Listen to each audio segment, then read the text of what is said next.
Hey, it's Jordan with TYT Politics here at the People's Summit in Chicago. And I'm here with the wonderful Nina Turner, former state senator for Ohio. You were one of Bernie Sanders' star surrogates. You and I have spoke many times. Actually, I think the first time on the campaign trail I actually saw like what's really going on was in Ohio before the primary. We spoke in that the parking lot. I was voting. Yeah. Came to my polling place. Yeah.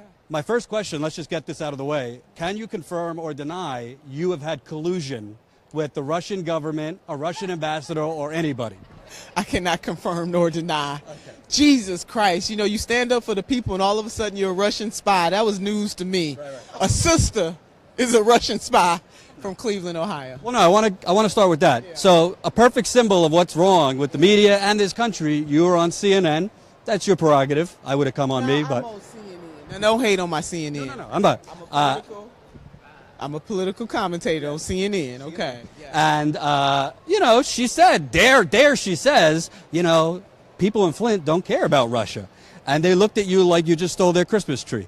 Can you kind of talk about, you know, what you're seeing with the corporate media's fixation on this? I do think if there's collusion or things like that, sure, have an investigation. But do you think there's enough focus on the issues that everybody is here at the summit for today? No, not at all, Jordan. I have to say this to you. Thank you for your coverage of Flint. Part of what I was saying is not that, you know, it might be of a list of 20 things, it might be 20, or a list of 100 things, it might be 100. But when you have to wake up and turn on your faucet and the water is brown, when your children are crying because you can't cook with that water, you can't take a shower, you can't wash clothes, that is not the first thing on the minds. And you've done extensive coverage in Flint, and I'm sure that that is not the first thing that comes to mind. You know, when you're just trying to survive every day. You know, I was in California just a few weeks ago, and I had to take a cab ride, and the driver said, it's about the economy. It's about, no, San Antonio. I was in California, but San Antonio. I've been traveling so much. And I had a woman cab driver, and she said, it is about the economy. And this was unsolicited. She said, I worked so hard and all the people around me. And she said, you know what, we're being priced out of being able to live in places like San Antonio because the cost of living is so high. Did she mention Russia first? Absolutely not. But if we were to ask her something about that, would she have an awareness? Absolutely. We got to get back to the real life problems of everyday people in this country. We are not paying attention to them, and they're suffering, Jordan, and you are out there. I remember that picture you put on your Twitter about how when you go to the restroom, not faucet water, was that water in cans? Canned water in the Flint bathroom. I had never heard of canned water before, and this was before Mr. Trump took office. Make no mistake, Mr. Trump so far has proven himself to be unworthy of office, no doubt about it. Okay, now what? Now that we've established that, now what? It's been almost 3.5 years. And the citizens of Flint do not have clean water. That happened before Mr. Trump got into office. And by the way, racism, sexism, you know, ageism, all the isms in this country, we need to constantly deal with. Is Mr. Trump exacerbating those issues? Without a doubt. But what are we going to do about it? And we can't get anybody to get to what are we going to do about it. And I don't want to forget my people in East Chicago, Indiana, or Pittsburgh, or Cleveland, or Milwaukee, or California, or Long Island. I mean, the list goes on of water contamination that the media is not talking about. Flint is just the canary in the coal mine. It is the symbol that we need to act. But Rutgers University Rutgers University did a study, and it says over 3,000 areas in this country have higher lead levels than Flint. What the hell? So can we do some of that? Can we work on Medicare for all while we deal with Russia? And my only point was, do we need all of 535 of the officials there to deal with Russia? Can some people deal with our infrastructure? Can some people deal with the fact that people are underemployed and unemployed? Can we deal with the fact that a report just came out saying that black male children are not reading up to the level that they need to be competitive? Can we deal with some of that? Can we deal with the fact that, I think it was also in California, they're paying more money to house people in prison than we could pay for somebody to go to Harvard? Can we just deal with some of that, Jordan? Can we just deal with some of that? But if it's not Russia, if it's not about collusion, nobody wants to hear about it. And to see these Democratic officials just speaking off of talking points, not even dealing with the real substantive needs of the American people every day beyond Russia. Can I just say, Jordan, for the record, yes, if Jared Kushner did something wrong, let the chips fall where they may. If President Trump has done something wrong, let the chips fall where they may. If General Flynn has done something wrong, if the investigation proves that those folks have done something wrong and others, let the chips fall where they may. But at the same time, can we do something for the people right here in the United States of America? I want to one more question on this, because what's really troubled me, for the record, I don't like Donald Trump. I didn't tell you to vote for him. But right. But you're changing your story. Right. But what's troubling to me is you got Nancy fake news. Congresswoman Nancy Pelosi, Chuck Schumer, all these people are going ranting about our democracy is under attack. Our democracy is under attack. Well, data came out. Right. Data came out years ago. We don't live in a democracy. 90%. I think it was something like public sentiment on things. 90% of the time, legislation does not actually come of that.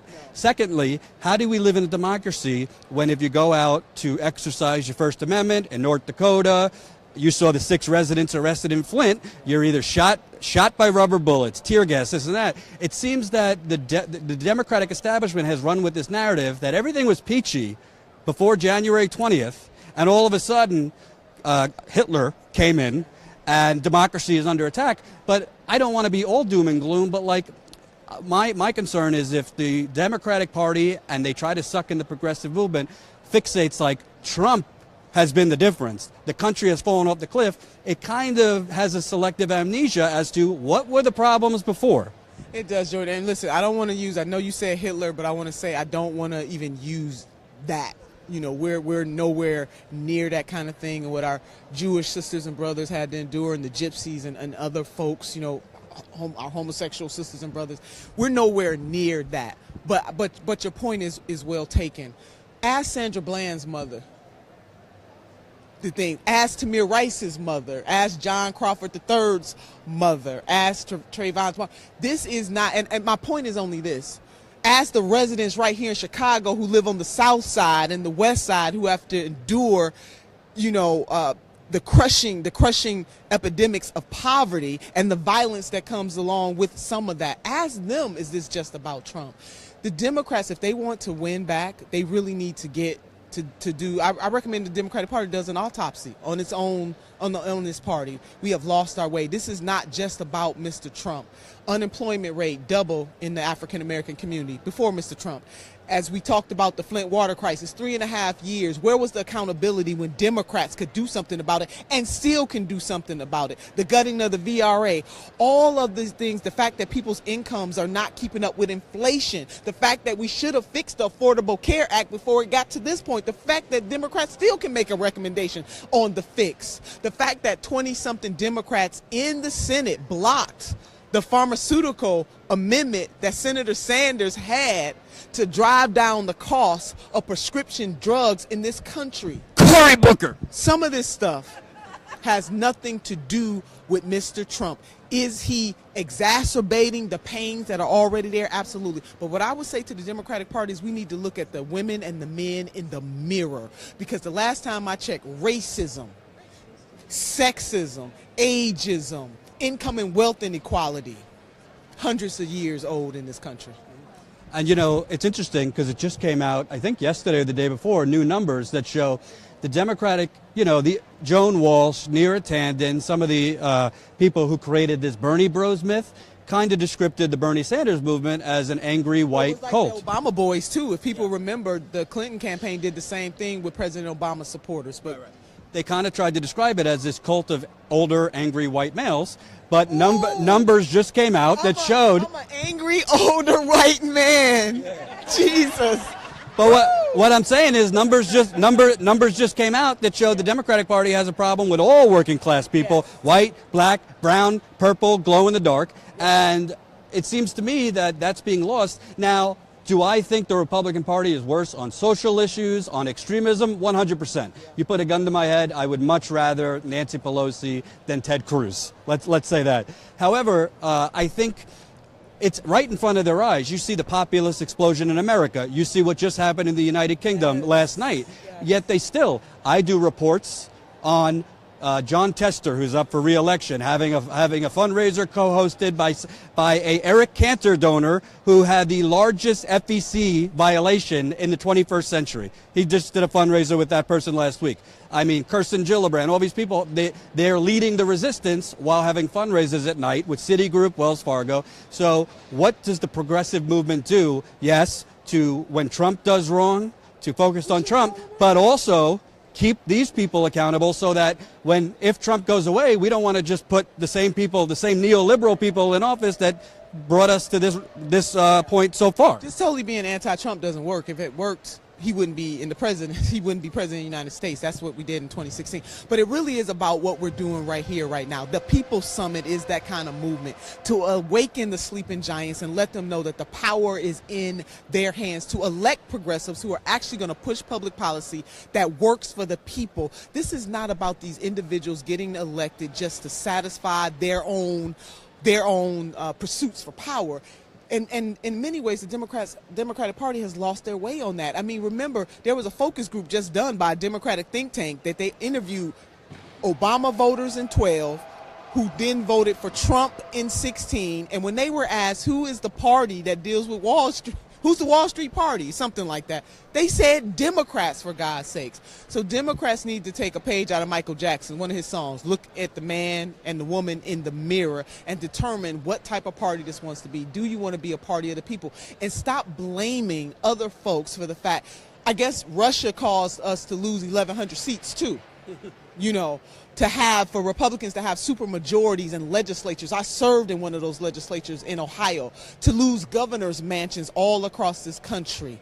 We have got to stop blaming this conundrum on other folks and do something that is relevant and real for the people of the United States of America right now. Once we do that, have some authenticity, then Democrats can win back. It's because I'm tired of the scare tactics. This person is worse. The lesser of the two evils is still damn evil. I mean, at least that's what my grandmother said. So we really have to start to speak to the hearts and minds and the souls of the people in this country and do something with the power when we get it to change their lives. We're not doing that. And that's a good segue, because I've talked to probably at this point thousands of people who straight up, many of them at this conference, are frustrated and feel like no matter what we do, we're never going to get wins on the actual scoreboard. They look at what happened with Bernie. Zephyr Teachout was unfortunately not victorious. You have the California chair race that just happened, that there was some controversy there, but the progressive candidate did not win. And I always say, honestly, if I'm looking at it, an older, slightly disheveled Democratic socialist almost took down the biggest political machine in United States history. So I think we're kind of close to where we want to be. How do people keep their hopes up when we haven't gotten the amount of wins on the board that we need? Look at it. You just made an important point.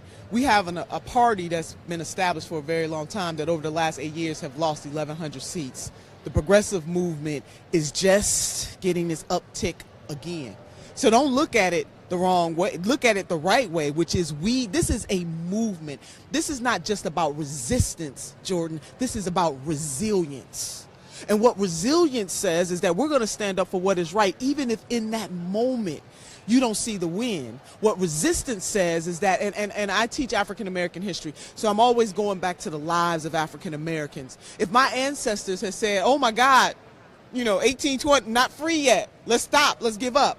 And I know for some people that might be over the top for me to put it that way, but I'm trying to paint a picture here that we continue to fight, not just resist, but to be resilient, because there is going to become a moment where the synergy is right there, and we have had wins all along the way. Are we going to lose some? Absolutely. But we're going to continue to win. And win is not just winning the elections, even though I want to say to my progressive sisters and brothers that it's not just about having the right ideas. We do have to win these seats to push those policies.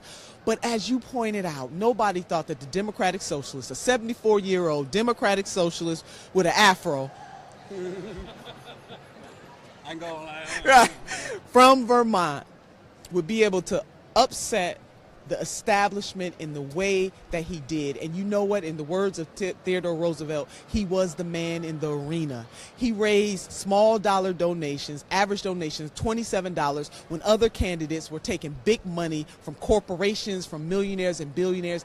And he showed us something, that when people come together, they can make the change. So we cannot give up on this first round or even the second round. I'll put it this way, Jordan. A minister of mine that I really adore, his name is Dr. Otis Moss Jr. He was with Dr. King. He marched with Dr. King, was a dear friend of his. And when I was frustrated in 2014 because of all of the voter suppression tactics that Republicans were doing in my state, and I was running for Secretary of State and I was feeling some type of way, he said, "Senator, the struggle is forever, so we are forever in the struggle." And so that is my message to my sisters and brothers, that the struggle is forever, so we are forever in the struggle. And my last question. So I don't like this gotcha, when are you running for president kind of thing. So I'm not gonna do that. But listen, I've been to Ohio a lot of times. You got the Rover pipeline that's spilling all over the place. 18 spills that we know of. John Kasich hasn't said much on it. They're not permanently shutting it down. You got an economy that, despite Kasich's proclamations, is unequal. African-American unemployment, Latinos, low-income white people. It's basically Ohio, like Michigan, the jobs long went offshores. What's your consideration if you were to run for something in Ohio or elsewhere? I don't know yet, Jordan. I want to continue to do what I'm doing right now, which is I travel this country helping progressive candidates and progressive causes. And in the state of Ohio, we certainly are not where we need to be. I will give one shout out to my governor. At least he had the decency to run a decent campaign on the national level. I mean, out of all those Republicans, he was the most decent person on that stage, and he wasn't allowing himself to be pulled in, and he expanded Medicaid.